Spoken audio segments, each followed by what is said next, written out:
From PBS NewsHour Student Reporting Labs and WETA, this is On Our Minds with Bree and James, a podcast made by teens for teens. Because everyone deserves a place to feel heard.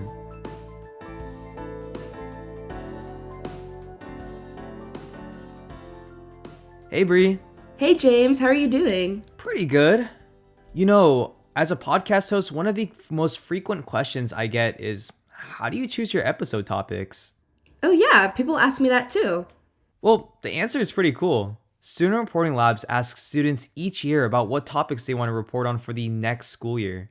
Last year, students responded saying that they wanted to produce stories about art and music. That's why we did a podcast episode about music, and also legislation and gun violence. Yeah, gun violence is something I think most teenagers, unfortunately, are really concerned about.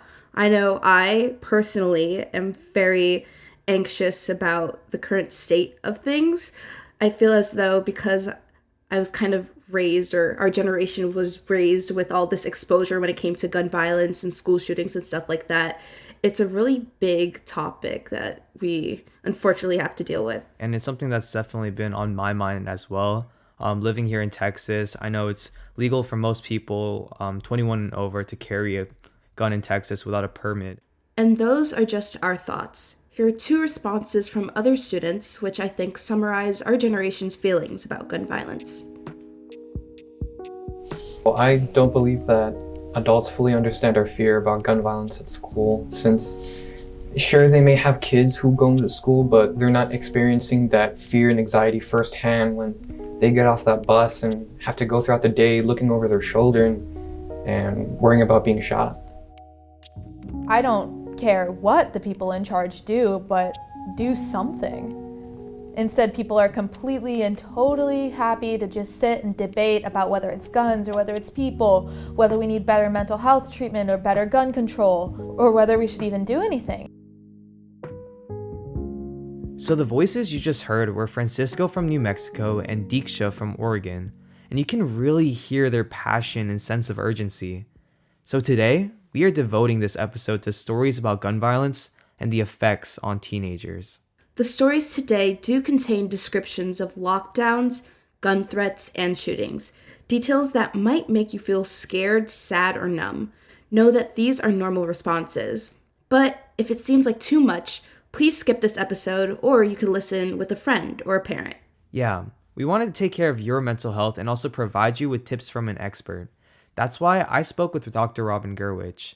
She's a professor at Duke University Medical Center, and she works with children after disasters, mass trauma, and mass violence to help them heal and recover. We'll play a bit of James's conversation with Dr. Gurwith now, and then come back to her at the end of this episode.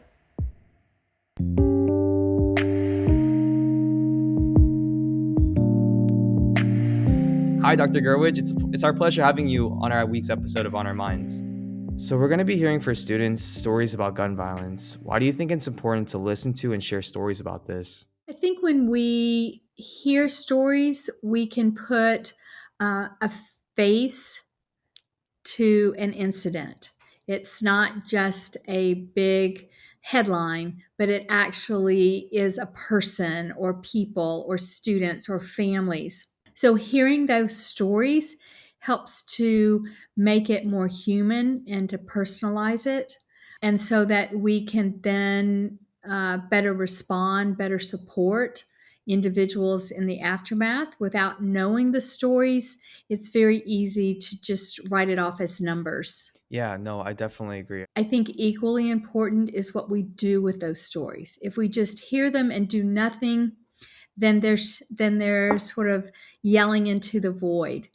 So we need to hear their stories, and given what they have been willing to share at their most vulnerable moments, recognize it and then make plans to do something about it. How do we incorporate? How do we honor victims? How do we help survivors? How do we help grow communities so that their stories actually contribute to next steps?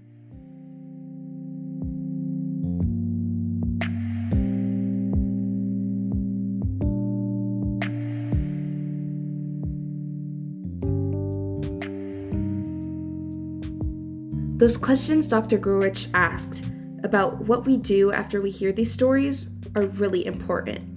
After each student's story today, let's talk about takeaways and possible action steps. Great idea, Bree, because otherwise we could really feel hopeless. I know I feel that way after news of a shooting. Yeah, so first up, student reporter Lydia Tong from Bel Air High School in Houston explores how threats of gun violence feel like the status quo.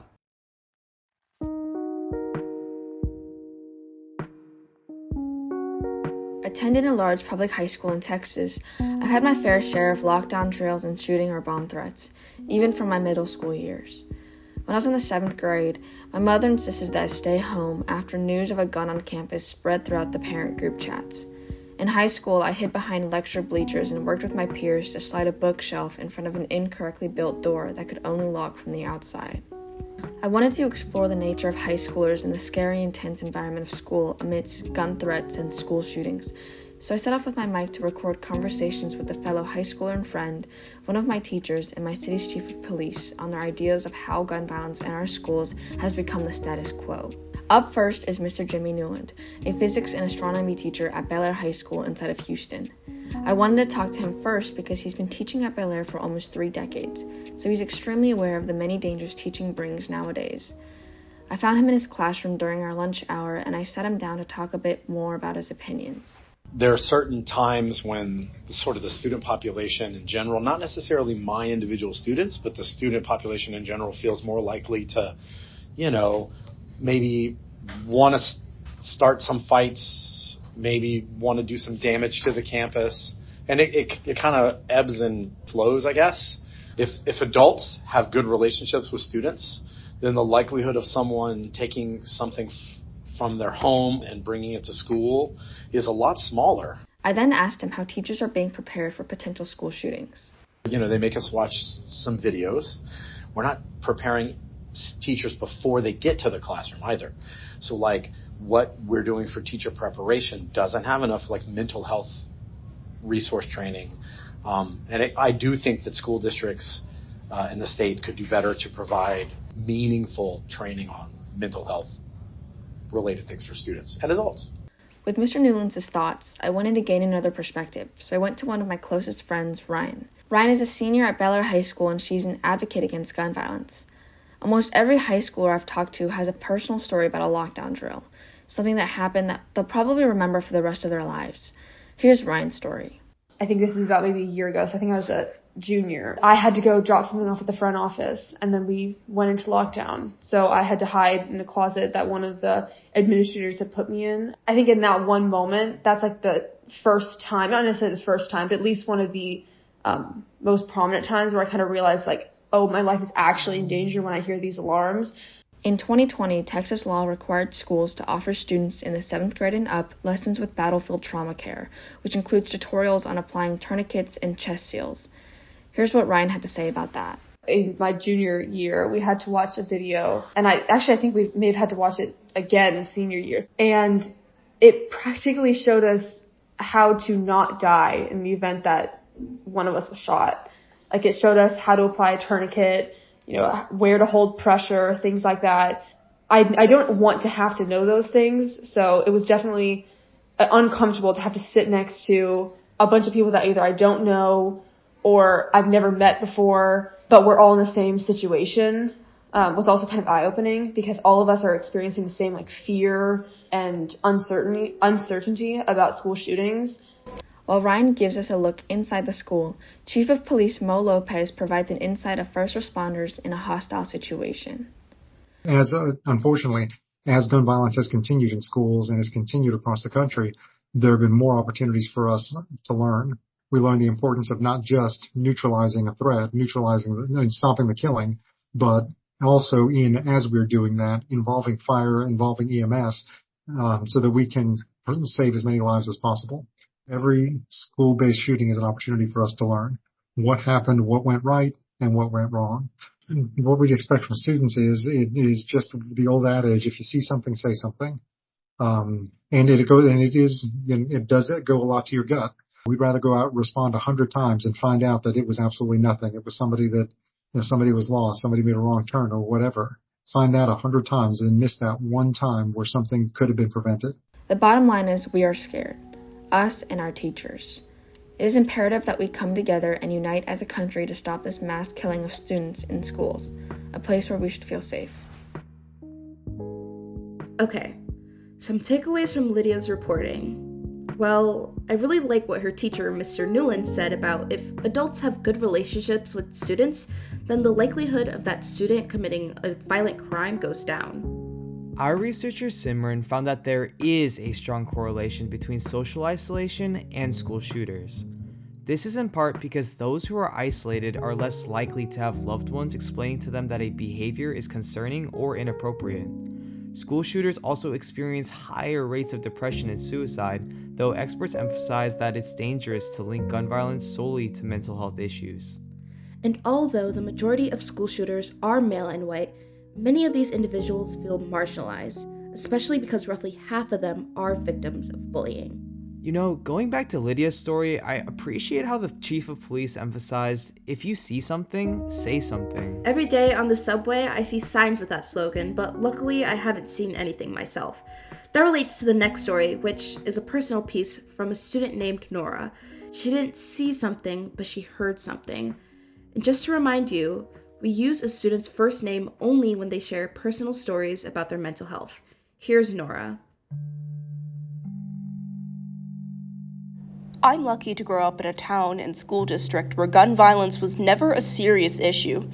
I had never really considered that I could be faced with a risk of harm until just at the beginning of lunch, sometime during the January or February of my freshman year, when a friend of mine at the time, who I'll call Caitlin, told me she planned to bring a gun to school after I saw her in a heated conversation with a group of girls in the middle of the cafeteria.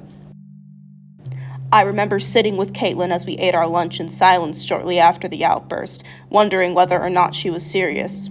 I could hardly focus on my schoolwork for the rest of the day. My mind was too focused on what just happened. I thought about telling an adult, but that option only brought up more questions for me. Who do I tell? The office? The counselor? A teacher? What would they do? Who else was going to get involved? Would they tell my parents? Would they tell Caitlin's parents? Would Caitlin know I was the one who told them? What would she think of me if she did? What would she do? I was completely lost.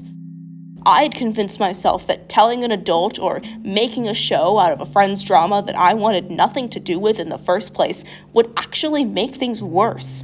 I forced myself to do nothing. In fact, I outwardly pretended like nothing had happened at all.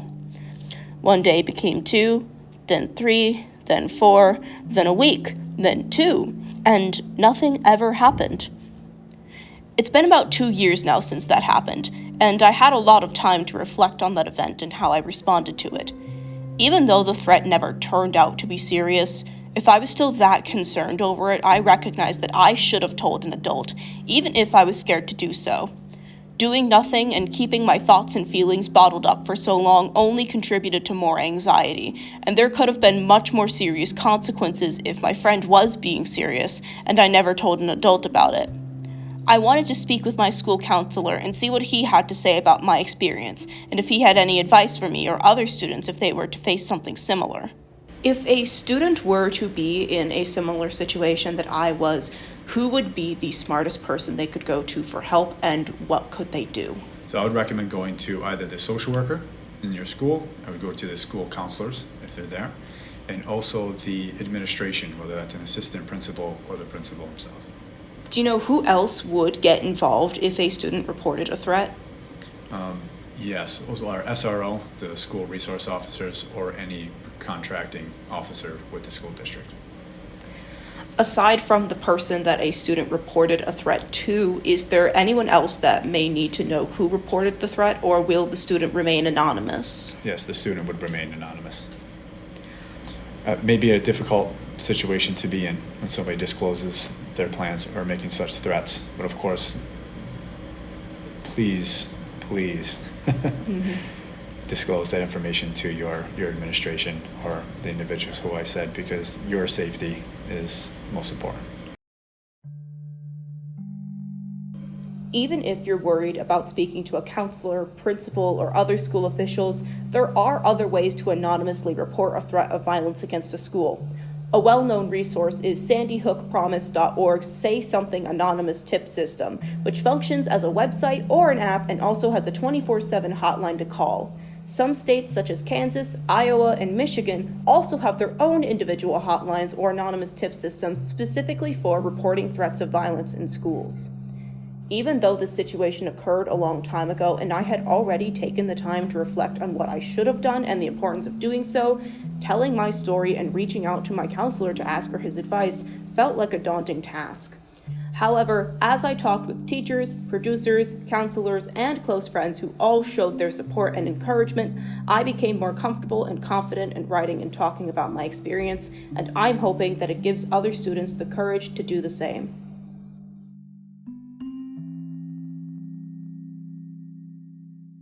Well, Bree, the sad reality is I'm sure that Nora's story is all too common for students across the country, and that just kind of makes me think, what would I have done in her situation? In your case, do you think you have certain people in your life that you would be able to go to for that kind of help? Yeah, I definitely think I do. I'm very anxious and hyper vigilant when it comes to stuff like this. I feel as though I would definitely report whatever I witnessed to one of my school staff members, like my dean, Mr. Restrepo. That's my king. Sorry, that's my favorite person. But yeah, what about you? Yeah, no, I think I'm in a really similar situation too. I definitely have staff members that I've forged a strong relationship, a bond with over the past 4 years of being in high school. We've been talking a lot about gun violence and threats at school, but obviously gun violence happens in a lot of other places, like where people live or work. In the next story, a student reporter named Jaylin realized that he rode the bus with a teenager whose family had experienced gun violence and death in their home. This story is especially hard to hear. And after this, we'll go right into more of my conversation with Dr. Gurwith to get some tips about how to process events like this.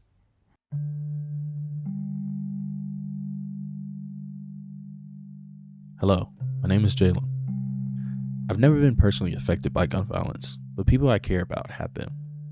According to CNN, guns have been the #1 cause of death for children and teens in the US since 2020. Statistics are one thing, but actual stories about how people have been affected are more powerful. I wanted to find out how many students at my school have been personally affected by gun violence, so I made a survey. One of the students who responded we'll call Gretchen for the sake of her privacy. When I met with her to do an interview, I recognized her because we ride the same bus and live in the same neighborhood. I never knew that she had an encounter with gun violence. What she told me was graphic and is hard to listen to. But even though it's hard, it's still an important part of the story. She shared that her father shot and killed her sister, almost killed her mother, and then killed himself. Before we continue, the National Suicide Hotline number is 988. If you need help, reach out. People are here to help you. Here's Gretchen's story.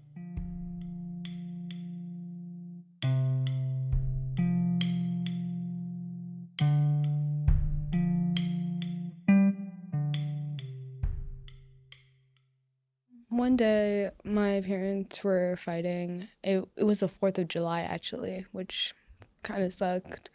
But we were at home during COVID, during 2020, and my mom was arguing with my dad because he was abusive. They were arguing all day. And it was 5 or 6 o'clock. They already stopped arguing. My mom was going to go to sleep. And I guess my dad just kind of snapped or something because I was in my room at the time. So he went to the basement and got a gun and then shot my sister 6 times and my mom twice. And then after that, I heard it from downstairs. And we have a pressure cooker. So at first I thought just I don't know, something happened with that. But I knew my mom wasn't cooking.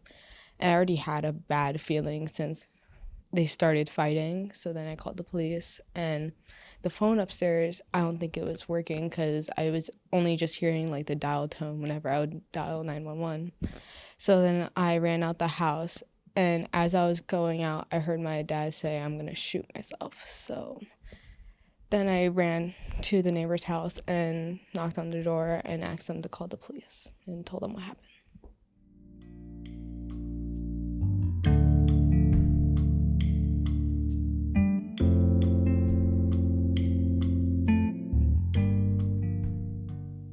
When I first heard her story and realized that she went through this, I was appalled. The fact that somebody went through that and was still as strong as she was is something to be admired, but it made me sad at the same time.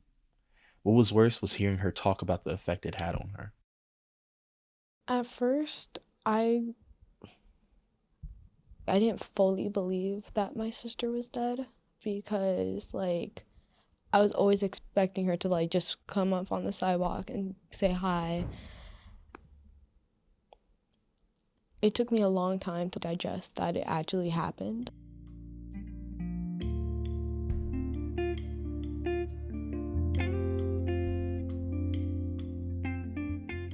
Since my mom was in the hospital, when she got discharged, we had to move here to my aunt's house because I'm underage and I can't really take care of my mom completely.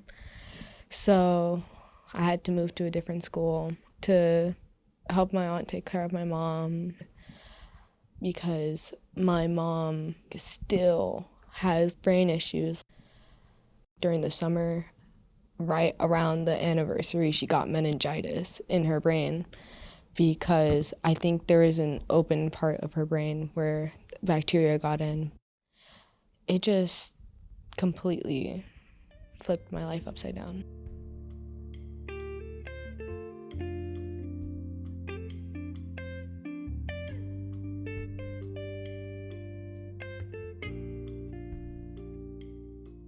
Numbers are skyrocketing and are only getting worse year after year. The Gun Violence Archive reported that in 2020, over 5,000 children and teens were injured or killed by guns. Last year, in 2023, that number rose to over 6,000. What can help? Statistics can be really hard to comprehend, but real people, like Gretchen, aren't. By hearing her story, I learned that there are students like me who are going through things that I could never imagine. I hope people understand that gun violence is a very real issue that affects all people. Help bring awareness to the problem and learn how to tell if someone close to you is struggling with their mental health. More importantly, don't be afraid to report immediately if something is wrong.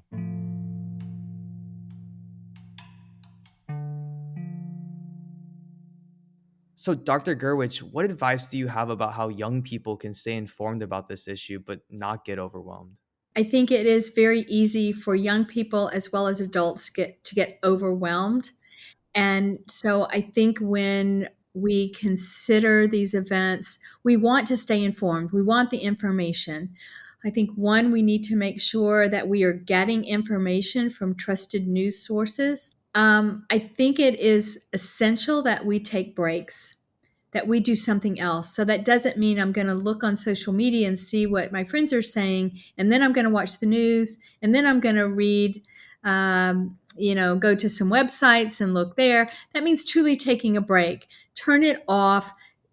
Go look at something silly. Go outside. Go play music or listen to music. Me, I'll go watch an episode of Ted Lasso. That always makes me feel better. So, are there things that we can do? Are there people that we can surround ourselves with that help us cope during really stressful times? It's really interesting to see everyone have their own like unique way of coping. You with watching Ted Lasso, and maybe me with crocheting or something. But yeah. Yeah, we have to have a menu of possibilities for coping, right? If my coping strategy is I'm going to take a long walk outside and it's raining, does that mean, oh well, I can't cope? No, I just have to choose something else off my menu. So I may only have a few minutes. How can I regulate my breathing? What can I do in terms of helping myself calm, whether it's relaxation, whether it's breathing, whether it's a few yoga breaths. But if I have more time, I may choose something else. I may make sure that I seek out my closest friends during lunch to just laugh with. So, Dr. Gurwith, when it comes to gun violence, what are some things that give you hope? You and your generation are saying, we are going to make a difference. It is not going to be this way forever. So your activism, your involvement in communities, in national discussions gives me great hope. You're willing to talk about the difficult topics, tackling things like hate speech and prejudice and bigotry. I hope that we can have civil conversations around these topics. And we may, as adults, need to be taking our cues more from you. Dr. Gurwith, once again, we really, really appreciate you being a part of today's episode of On Our Minds. Well, thank you so much for having me, and thank you for tackling a really difficult topic.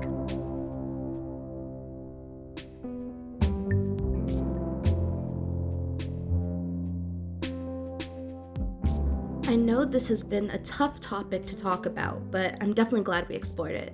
And I have a lot of takeaways. One takeaway would be, if you see something, say something. Regardless of your relationship with the person, there are trusted adults you can speak to no matter what. But what about you, James? Yeah, something like that, like anonymous tip system. Some states have those kinds of tip systems or like individual hotlines, but I think that it's also really important to like promote that, nationwide. Yeah, I've been thinking about what other actions we could take. Here are some ideas. We could connect with our school's administration to find out what they're doing to prevent students from bringing guns to school. We could also write a letter to our school boards to bring violence prevention programs to our districts. Those are great ideas, Bree. We could also volunteer with organizations in our communities or raise donations for a cause we believe in. I definitely agree, and I think that working with organizations in whatever community you're in is super important. But I also believe in empowering and uplifting the voices and stories of victims of gun violence. On Our Minds Season 4 is produced by Student Reporting Labs in collaboration with KUOW's RadioActive Youth Media. Today's segments were produced by Lydia Tong from Houston, Texas. Plus Nora, Brian, and Jaylin. This episode was produced by lead podcast producer Briget Ganske with research and fact-checking by Simran Gupta. Frankie St. Pierre Nelson edited and mixed this episode. Approval and oversight by editorial director Murray Kusick and executive producer Leah Clapman. The music by Joseph Broad. Additional music from Blue Dot Sessions. If you or someone you know needs help, we have a list of resources at studentreportinglabs.org/mental health resources.